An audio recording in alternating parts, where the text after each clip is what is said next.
We're about to begin the conversation with Marisa Peer. It happened earlier today. It was an absolutely fantastic conversation. Marisa is a celebrity hypnotherapist.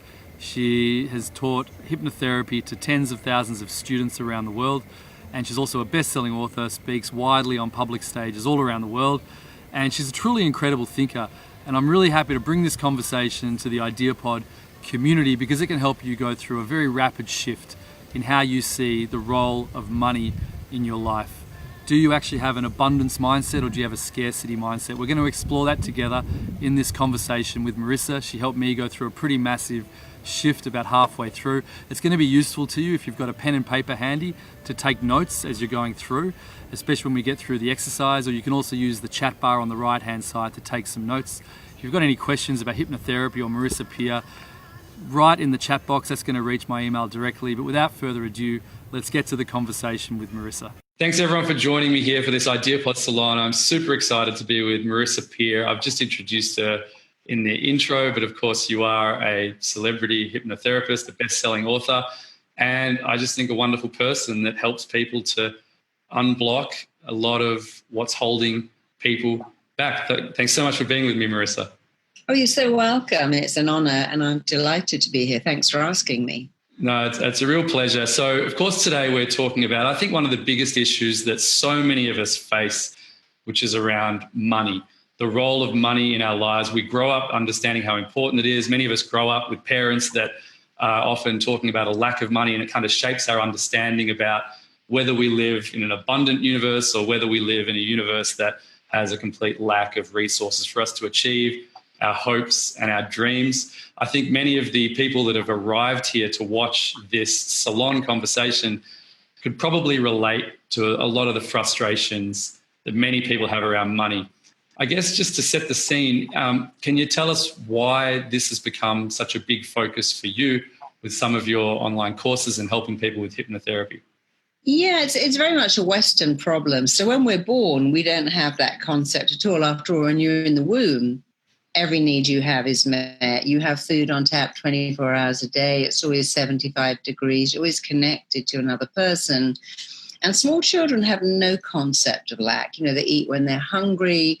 They don't care if you went to Whole Foods and bought broccoli that was very expensive or avocado. They don't want it. They just spit it out. They have no concept of waste or this is expensive or I don't deserve it. And they certainly don't think, I shouldn't cry and ask for attention. My mum's tired. My dad's exhausted. So the interesting place to start is that no one is born into scarcity. We're born into actually abundance because in the womb, every need you have is met all the time, which is why when you bring your baby home, if you shut it in a cupboard, it will cry for hours because it has a belief that says, well, who's going to meet all my needs? Someone is, because I'm worth it. And it's the I'm worth it that goes away very fast to I'm not worth it, or even worse, I'm worth less. So being a parent myself, when my little girl was very little, I'd say, what do you want for Christmas? She'd go, Mummy, I want a swimming pool or a Barbie palace. And I go, no, that's very expensive. And she'd look at me like I was mad and go, Mummy, you don't buy these things. The elves make them. You can have whatever you want. And I was walking around a store with her once. She wasn't even 4. And I was looking at magazines and I noticed her rip a bracelet of magazine put on. She said, Mummy, it says free. It said on the magazine free. So she assumed that was free. And she just took it off and put it on.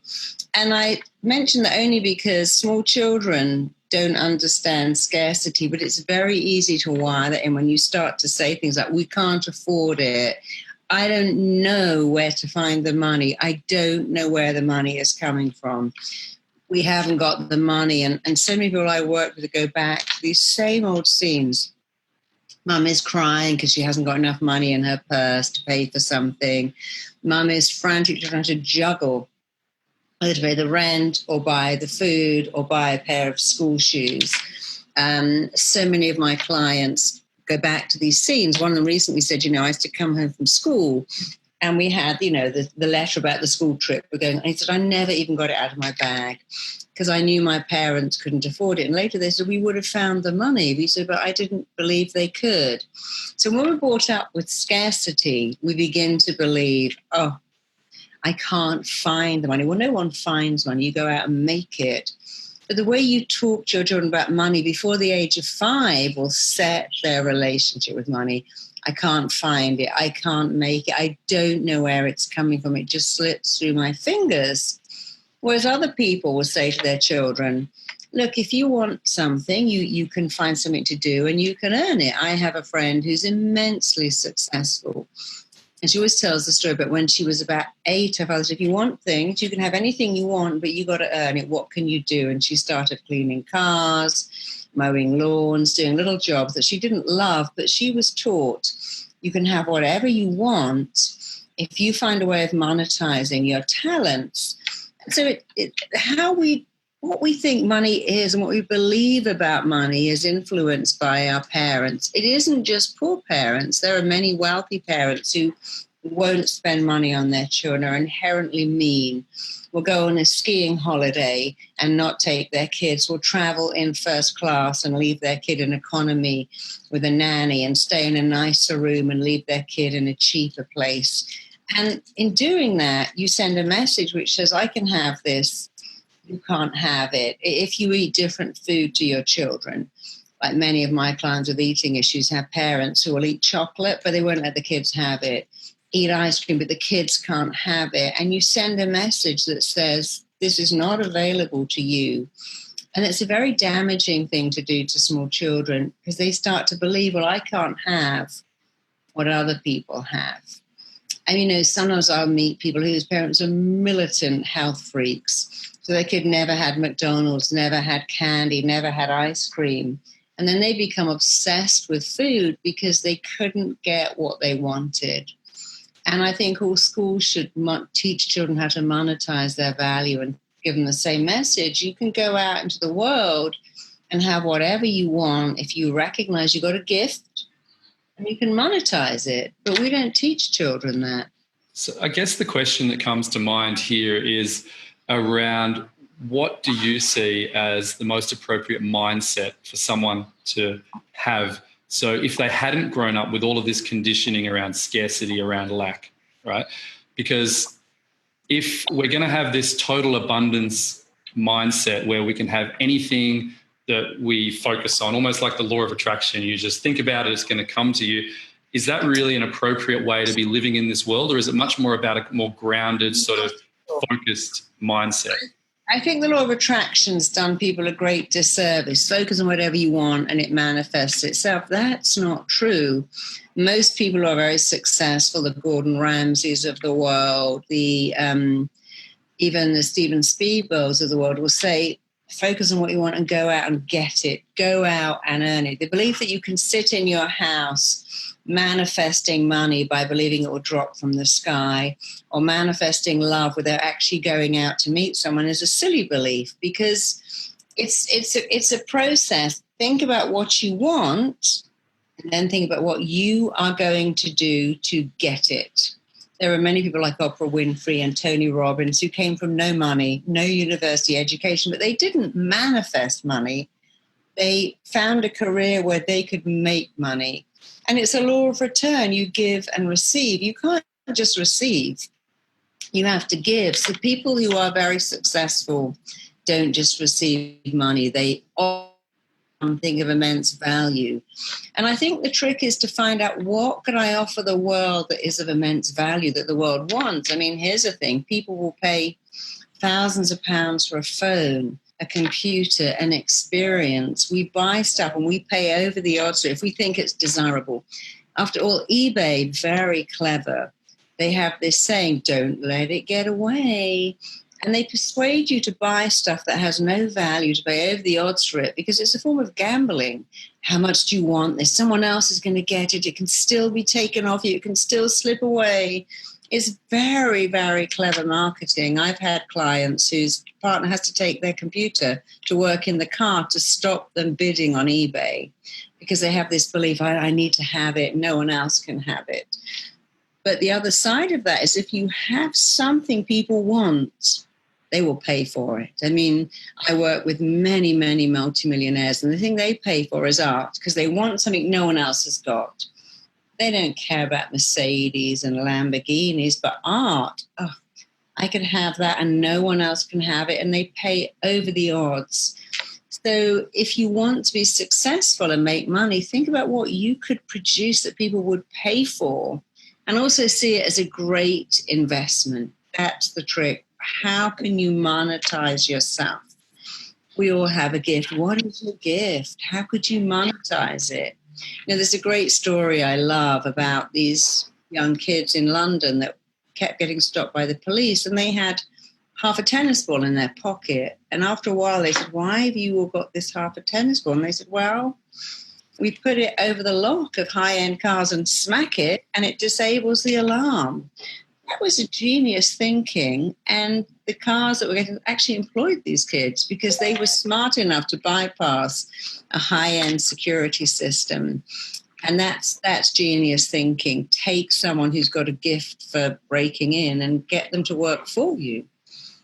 Because I find that many kids I work with who are going into juvenile hall or being arrested are actually really smart.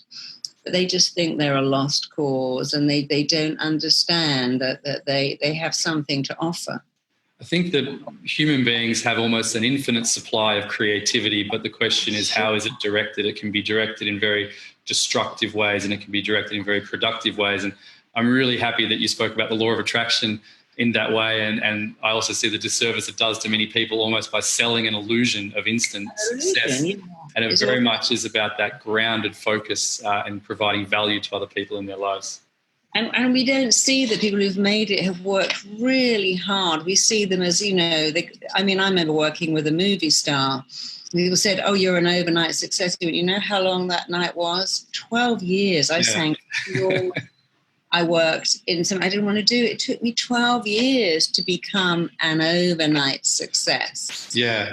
I think that's absolutely right. It took me so many years to become that overnight success, and people are only going to write and create movies about the end result. But what this brings us to, Marisa, many people that are joining us for this discussion don't really know what hypnosis is. So you are, of course, a hypnotherapist, and you've helped so many people, I think thousands and thousands of people in your whole lifetime, to really go through super powerful moments of change to remake their mental frameworks around everything we're talking about, coming from childhood, all of this conditioning. Can you just give us the kind of very brief overview of what is hypnotherapy? Well, there's hypnotherapy, and then there's my hypnotherapy, which I call skipnotherapy, because I skip all that woo-woo about floating on a cloud or walking in a forest or going along the beach. So hypnotherapy is an amazing, amazing technique. It is the basis of all psychotherapy. And hypnotherapy simply understands the difference between the conscious and the subconscious mind. And it recognizes that any conscious therapy, let me think about why I'm not doing well, let me think about why no one loves me, let me think about why I keep getting fired, doesn't really come up with the answers. You can go to therapy for 10 years. A lot of therapists will say, well, you just learn to accept yourself. I took one on recently who said therapy is where you try every day to crawl out of a world of pain and you never really succeed. Well, who wants that? Whereas hypnotherapy is a fast way of asking the mind, why? Why is this going? I'll give you an example. A girl came to see me recently who said, I just can't be successful. No matter what I do, nothing works. And in hypnosis, I asked her to go back to why. I didn't ask her consciously, why do you think nothing works? I don't know, it beats me. I've tried so hard. I asked her to go back, and she described a scene. She said, oh, it's so interesting. My father had a shop. We lived over the shop. It was all hard work. There wasn't a lot of money. My dad worked from 6 a.m. till 10 o'clock at night. The shop was shut on a Sunday. My dad would lie on the sofa with an excruciating migraine. And he'd say things like, this is the price you pay for having your own business.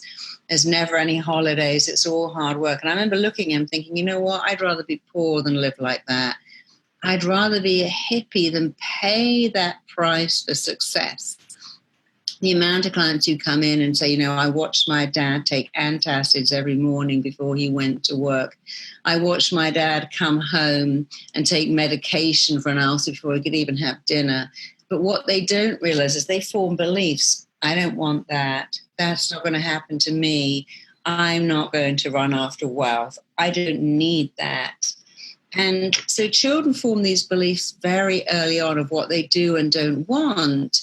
But what we don't understand is that when you tell your mind, I don't want wealth, I don't want money, I don't want the pain involved or the health, that the price you pay for wealth, which is your health, which doesn't have to be true, by the way, at all.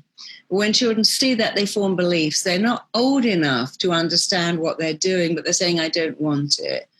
And that doesn't just work with wealth. I have so many clients who come in who cannot conceive. They've had 8 rounds of IVF. They've done everything. And they go back to scenes where they hear the mother saying, I nearly died having that baby. I bled for 3 days. It killed me. It was an agony. And the child thinks, I don't want that. And your mind's job, and it is a very specific job, your mind's job is to do what it thinks you want it to do. And your job is to tell it what you want. We say, I want to be a millionaire, but that doesn't mean anything. I could be a millionaire by working out what I'm gifted at, good at, and I could sell that, and that could be successful. But your mind can't do its job unless you do your job of being very clear about what you want. And some people are not clear. They say, I don't want money. I don't want that. If I had a lot of money, I wouldn't know who my friends are. If I was really rich, I'd never know if people loved me for me. If I was really rich, what if my kid got kidnapped? And on and on and on. And I just watched that movie. I'm sure you saw it, All the Money in the World, about Paul Getty. And it had a message, money makes you miserable. That's not true. But worshipping money at all costs can definitely make you miserable. But money is just a form of energy. It's something you have and you exchange it. And if only we could teach children at a very early age to recognize a gift, value a gift, monetize a gift, and then decide what good they could do with that money, then the world would change. So I guess for the people watching this, I can imagine that they're probably starting to relate to this and starting to identify a couple of early childhood memories and how they grew up and thinking, oh, I really did grow up with that kind of belief system. Is it as simple as just identifying the belief system and telling yourself that you want to have a new belief system, or is there a kind of a secret source to self-hypnosis or hypnotherapy that helps you to kind of break through and shatter those beliefs? Yes, hypnotherapy is great because it presents to the mind. It's what I call investigate, interrupt, install. So I've trained over 2,000 people to do what I do. And it's a format, and they take their own clients and they investigate, rather like a detective, come in, well, I can't make money, it slips through my fingers, I don't know how much I have, I always lose it, I can't keep money. I make it, I lose it. I invest it back, I throw it away. I mean, I've worked with lottery winners who've gone bankrupt, and you probably know that 70% of lottery winners go bankrupt in 2 years. I worked with rock stars making a fortune who in 4 years are dead broke, and that should be bizarre, but it's not bizarre, because one of the rules of the mind is we are hardwired to recreate what's familiar. If you've never had money, you've had a basic salary, you get paid on Friday, by Thursday night the money's run out, and you win the lottery, you'll spend everything. You'll do what's familiar, spend, spend, spend. If you've worked in a very basic blue-collar job, investing isn't familiar. And we know that people who win the lottery, unless they can get a financial advisor really fast, they will lose it all. And my clients who lost it will always say the same thing. I'm happier without it. I didn't like that money. I didn't know who I was. If I went out with my friends and paid, they go, there you are, showing off again. If I didn't pay, they go, what's wrong with you? You want us to pay? I mean, you're wealthy. Why are you so mean? And they really felt they couldn't win. And so we have a relationship with money, and people who've had it all their life usually respect it. They have a relation. They don't throw it away, and they understand it. People who've never had it are scared of it, the whole lot, super fast. And so hypnosis unravels and unpicks these limiting beliefs about money. It is like being a detective. You investigate, where did that belief come from? Then when you found the investigation, you interrupt the belief, you change it, and you literally reinstall and recode, just like a coder, better beliefs that allow you to attract abundance. Because whatever you focus on, you can get more of. But if you have a belief, if I get more, you get less. If I ask for more, I'm being greedy. If I ask my clients for the fee I want. I might not have any clients. I work with so many coaches, so many who have imposter syndrome and really feel that they're not coaches. I retrain therapists who can't ask them. They go, well, therapists are good people. We shouldn't really charge. But my therapists, the ones that I train in RTT, charge a lot. One of them recently said one of her clients sent her an extra $1,000 and said, you changed my life. You should be charging more. And that's often the case, that we charge a lot, but we get phenomenal results. And all my clients always say the same thing. This is the best money I've ever spent. I would have paid more for this. You've changed my life. And you can change someone's life if you understand the investigate, interrupt, and install method of RTT. Or you could say we reframe beliefs and rewire them. But beliefs can be very, very damaging, especially the belief that I can't spend it. I haven't got enough. That scarcity of people who've got money and hold on to it very tightly and don't put it out there to come back to them, and are always worried about it, or go through their whole life, they're heating off and buying cheap stuff and then just leave that money to someone else. What a waste. If you can do good things with money, enjoy the money you've had and make sure other people enjoy your money too, then you'll always attract money. I think it's such a powerful way of looking at it. My good friend, a shaman, Ruda Iande, he does the out-of-the-box course that we've partnered with him for. And he's got a whole approach to helping you find your purpose in life, which is very much about identifying the feelings that you desire the most, that you're so frustrated when you don't have, and then identifying the times in your life when you're actually helping other people to feel those feelings themselves, and you probably are already living your purpose in some kind of way. And I think it complements what you're saying about acting in service of others and being able to charge in some way for that. Well, Vishen, of course, Vishen Lakiani, who I've made the product for Mind Valley, I met him 3 years ago, and he asked me if I would do a session with him. And I said, of course. And the first scene he went back to, and this is not secret because he's written about it in his book, Code of the Extraordinary Mind, the first scene was a scene where he was in the back of the car and his parents were discussing how they didn't have any money and they were struggling, and it was his birthday. And when they got to the store and said, pick whatever you want, he picked a little book. They said, you can have more. He said, I couldn't, because I felt so bad receiving when I heard them talk about money. But actually they weren't talking about the money to buy him a gift. They were talking about the money, I think, to move house. But again, it's such a message. A child hears we haven't got the money and they panic.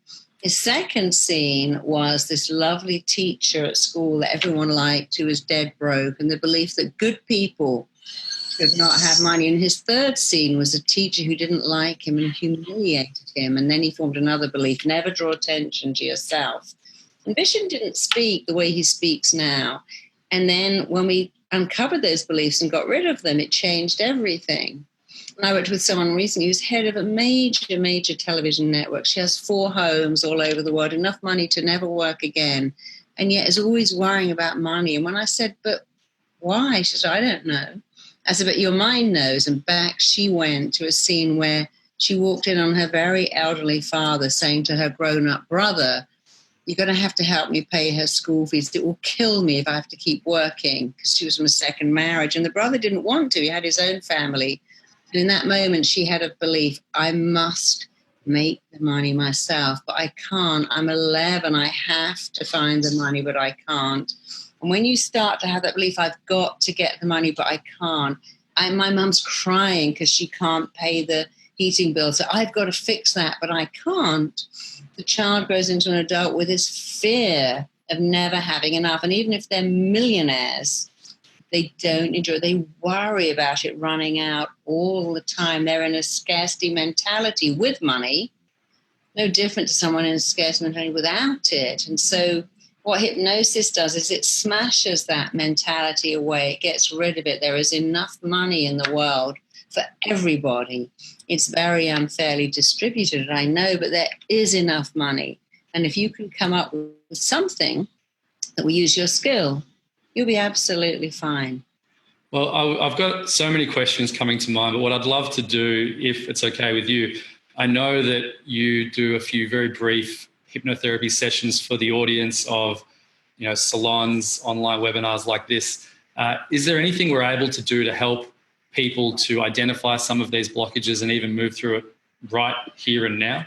Sure, let's use you as an example if you don't want. So I'm going to do three things. The first thing is I'm going to have you tell me some of your limiting beliefs about money. Maybe you don't have them anymore, but go back to your childhood and tell me some of the things you heard your parents say about money. Here's a classic one. Money doesn't grow on trees. What did you hear? Oh, I definitely, you put me on the spot here. This is unexpected, but let's do it. Let's all go. Let's get the audience to do it with you. So while you're doing it, I'd like the audience to also just take out a piece of paper and write down some of the things you heard about money, good or bad, but most of them are bad. Like my gran used to always say, I just don't know where to find the money. I remember she'd take me shopping and she'd say, oh, we're not the kind of people that has money for things like that. My father used to look at rich people and go, they don't know they're born. With a kind of, and my uncle was very bitter about it. Look at those posh people. He was very scathing about people with money. So I had a grandmother, a father, and they all had different beliefs, but they were all negative. So let's get the audience to write out their beliefs. I've got one that just super clearly comes to mind, and I remember it vividly growing up, which is you need money to make money. And that was describing a bit of frustration that was going on at the time. Yeah, you need money to make money. Let's have a couple more. Yeah. Do you remember Christmas? What do you remember about Christmas, wanting a gift? Did you hear, oh, who do you think you are? We can't find that money. That's far too expensive. I remember growing up around a birthday, or it might have been Christmas, and I so desperately wanted a computer. And this is back in the day when computers were very few and far between and people were just starting to get them. And I remember feeling so guilty for wanting that computer. Yeah, so that was a tough one to remember. Yeah, and often it's little things like going to friends' houses where they have lots of candy or luxury chocolate biscuits that your parents don't have, or saying, Mum, can I go to McDonald's? They go, we haven't got the money for that. You don't need that anyway. That's junk food. Or just not having enough. It's fine when you're a student or have to eke out enough money to buy pizza together. But if you don't get pocket money, your kids do, you don't get treats, your friends do. There isn't money for holidays or you go on holiday, but there's no money to buy an ice cream. You go into that scarcity. So just think of one more, and then I'm going to do something with a whole audience. One more thing you heard about money. It doesn't have to be your belief, but something you heard growing up from anybody. Okay, so growing up and... or maybe you still hear it now. I think, it's something along the lines of, money makes people greedy. Yeah. So, that when you're always chasing money, you're sort of losing your humanity in some way. Yeah, and people will say that you sold your soul to the devil. Spiritual people shouldn't want money. Rich people are greedy. Rich people have sold their soul. And that biblical thing that the pursuit of money is evil, when actually it doesn't say that. It says the love of money above other things is evil. But let's get the whole audience to think of a money belief. Let's start with money doesn't grow on trees. And let's change that to energy. Whatever your word is for money, place it to energy. So now we're going to say out loud, energy doesn't grow on trees. I just can't find enough energy. I can't keep energy. Energy slips through my fingers. No matter how hard I work, I never get enough energy. Only bad people run after energy. The love of energy is evil. Energy will never make you happy. Energy can't buy you love. All the songs. And when you replace the word money with energy, you begin to understand that money is energy. Nobody would go, look, I'm not worth more energy.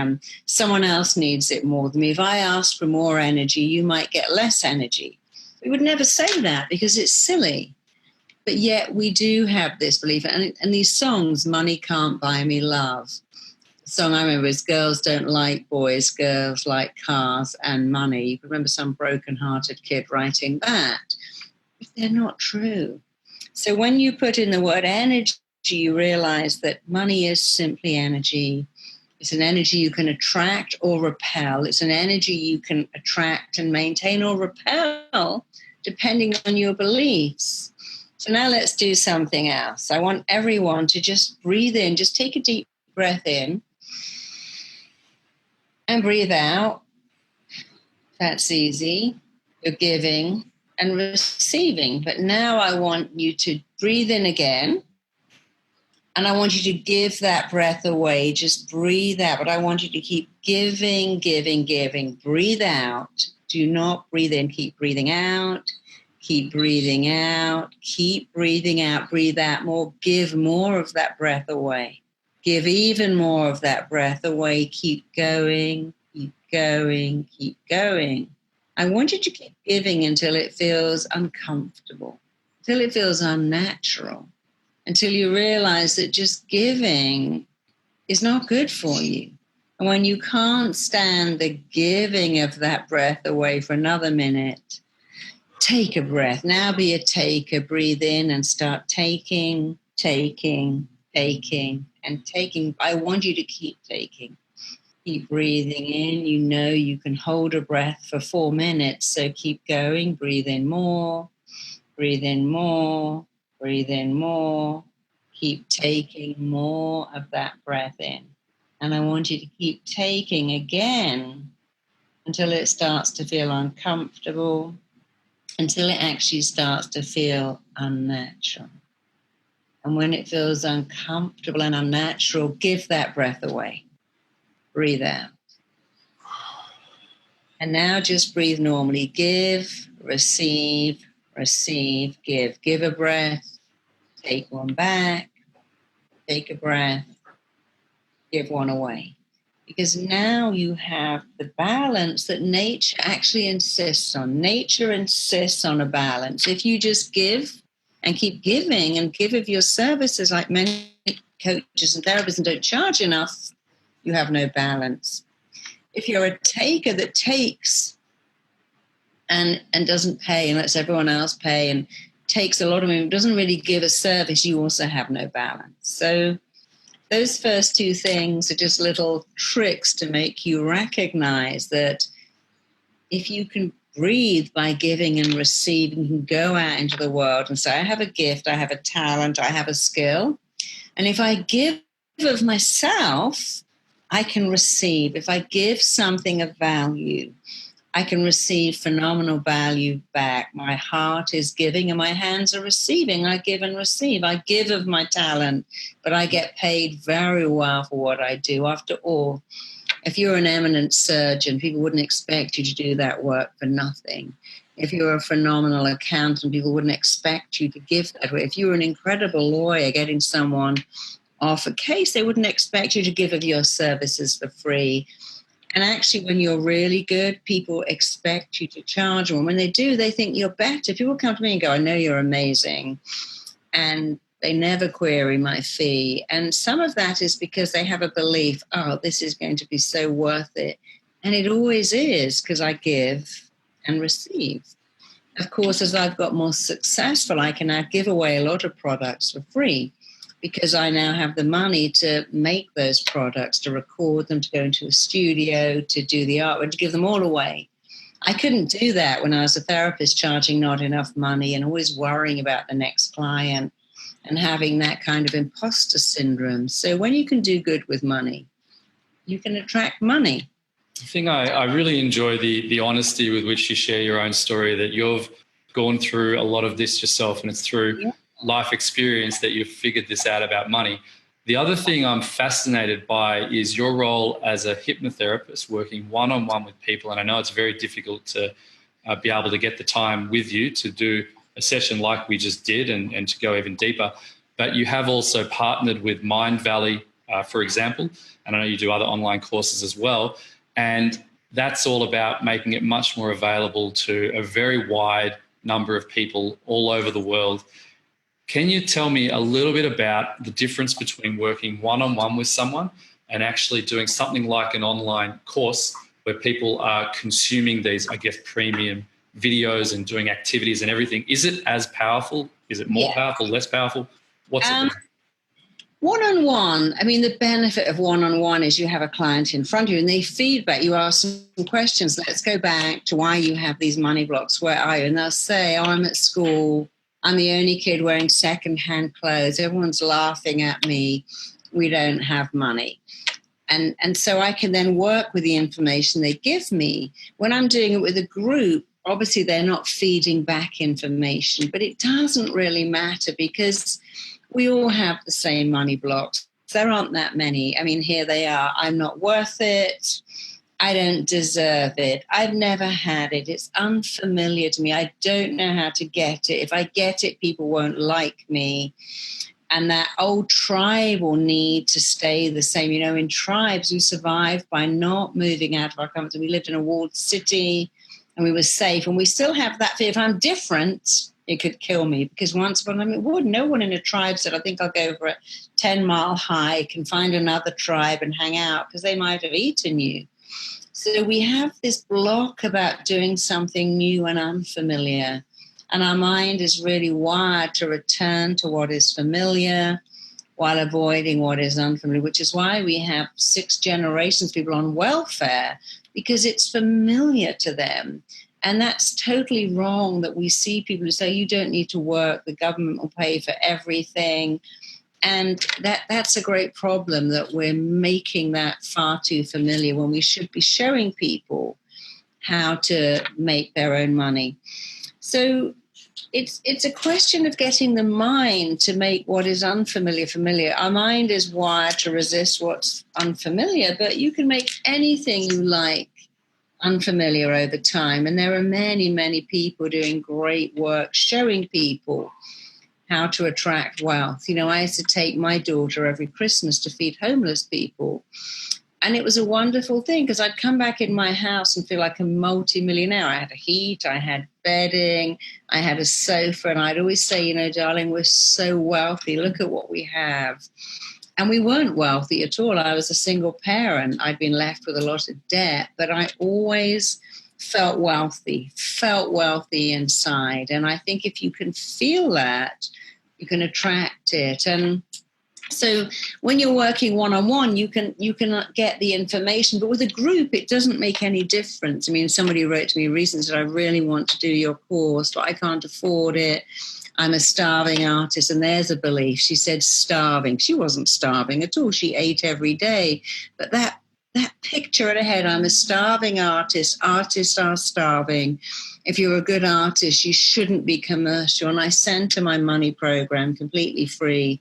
And she said, well, the weirdest thing is someone came into my gallery and offered me 3 times as much for a painting that was sold. I tripled my prices overnight. And within weeks, I had enough money to come onto your course, because I made her stop calling herself a starving artist and refer to us as a very successful commercial artist. The artists don't like the word commercial. They think, oh, commercial artists have sold out. And that's not true. So she just did a group hypnosis. And then I've worked with people in stadiums, 5,000 people, and had phenomenal success. And often when you're doing it as a group, because, of course, we have the universal brain that always works together. And working with big groups can actually have this amazing power. Even though I'm doing it online with a group all at the same time, we're all now on this universal brain. You know how when birds fly, they fly in the shape of a big bird. When I'm in Africa watching lionesses hunt, they're on that universal brain. They move in the shape of a V. They automatically move together as one. So when I'm doing group hypnosis, we go onto that universal brain. And in fact, if you're about to invent something and you think about it and talk about it, somebody right across the world will pick up that very same idea and invent it too. So the universal brain can actually have a downside. But doing group hypnosis is every bit as effective as doing it one-on-one. If you have someone who's good and knows what they're doing, it can guide you through it. So I have a theory why that's actually the case. So I worked one-on-one with Ruda Yande. I mentioned him before, for a number of years, and that was very powerful. And he really got to know me. But I think that deep down there was a little bit of dependency on the one coach. I gave them so much power in my lives. I almost outsourced my really deep power of creativity to take control of my own life. We've then been doing the out-of-the-box group coaching sessions. And I absolutely believe it's more powerful to be part of a group coaching session or an online course or some sort of structure like this, because you can't depend on the instructor to solve your answers for you, to really fix your life for you. You now are thrown into a place where you're getting a structured program, you're learning how to get the tools to change your own life, but you know it's actually now all up to you. You have to be the one to do it, and it becomes a more internal journey. I think that's where the real powerful impetus of change comes from.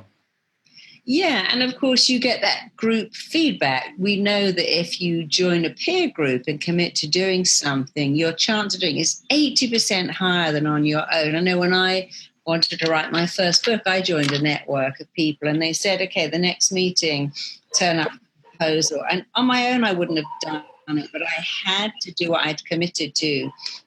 And so groups are very good. And I know with this product, the abundance product, you have a group to talk to, a group to communicate with. And of course, we train people in RTT. And one of the things we give them is their own Facebook group where our graduates go on and share stories and go, I just saw someone with alopecia or vitiligo or migraines. This is what I did. And we go, oh, that's amazing. I had the same thing. Or they share scripts or they share stories. And they're incredibly encouraging. And one thing I love about our RTT tribe, the people I've trained, is that it's the tribe, how much they support. They say, I've got a client in Manchester. I happen to be in Sydney. Does anyone want this client? Or someone help this person? Anyone know someone who speaks fluent French or German or Danish? And Mind Valley is so good at the tribe, putting you in a tribe, and the support you get is immense. And so this abundance quest comes with a lot of support. And the group support is as good as having a one-on-one therapist, especially if you have a therapist who's willing to give away their secrets. You know, for years I was like, I'm not going to teach my method. It's mine. It took me 30 years to hone it and tune it. Why would I give it away? And then I realized, don't be ridiculous. If you're given a gift, you must share it. Imagine if Frank Sinatra said, I'm not going to sing, I'm going to be a plumber because that voice is mine. And I always remember Wayne Dyer saying, do not die with your music inside you. And so I did a complete about turn and decided to share what I knew. And of course, I monetized that, although that wasn't my intention. My intention was I'll teach 30 people what I do, send them out in the world. But suddenly we had 3,000 people going, well, I need that and I need that. And now we have an ongoing program of teaching what I do. And what's so lovely for me is I used to get letters from my patients going, oh, my God, you changed my life. Here's the baby I thought I could never have. Here's the wedding. Here's the promotion. Here's the body. I've just lost 200 pounds. But now my own graduates send me their letters going, look what a client sent me. In fact, a few weeks ago, one of our grads sent me a picture, said, I got 110 roses bigger than my head from a client who was elated at the transformation. And I didn't realize when I shared my technique, I would get back. I can't work with people because I can't work with all these people. I'm in and with giving it away, but I got so much back. It's that giving and receiving. Because I get well paid, but I got so much more back. And I love that. And now every day I still get letters, emails, cards, flowers, but they're from my graduates telling me what's happened. And so, yes, you absolutely can get every benefit from a group session if the person leading it is good and understands what you're going through and has some really unique techniques that they can give you, because some people, I think they just rehash stuff. We all want something revolutionary and evolutionary and different and unique material, because our material is unique. And, you know, I have clients who are multimillionaires, and I spent a long time studying what they did and realized what it is that makes them so successful. And then decided to give that to all my other clients. And that's what I'm doing in the Abundance Quest. And that's why I'm glad you mentioned the abundance quest. So for people that are watching that may not even know what a quest is, of course, you've partnered with Mindvalley, which is kind of like a global alternative education provider delivering online courses. They do physical events as well. I know that you're a speaker at many of their events, but you've put together a 35-day, I believe they call them quests. They call them quests. And this is the exact name of the course, I think, it's Rapid Transformational Therapy for Abundance, but maybe there's a slightly different name for it. There's a link flashing on the screen now for anyone curious about finding out more. I've looked through it. I've actually done the free masterclass that you offered with Vision, which resulted in this conversation. I was just so fascinated. I reached out and wanted to, go a little bit deeper with you. What do you get in the 35-day quest, and what do you end up with out of that? You see, the quest is now based on research that says people learn in little chunks. We used to do hour-long, video presentations, or you'd listen to them for half an hour and then do half an hour of writing. And we've realized that the mind doesn't work like that. Bite-sized chunks work. So the quest is probably going to give you 10, 12 minutes a day. And every day you get me teaching you something, but something really important, something extraordinary. I'm going to teach you stuff about money, about wealth, about love. It isn't just financial abundance. It's attracting health, attracting wealth, attracting love, attracting an abundant mindset, because mindset is everything.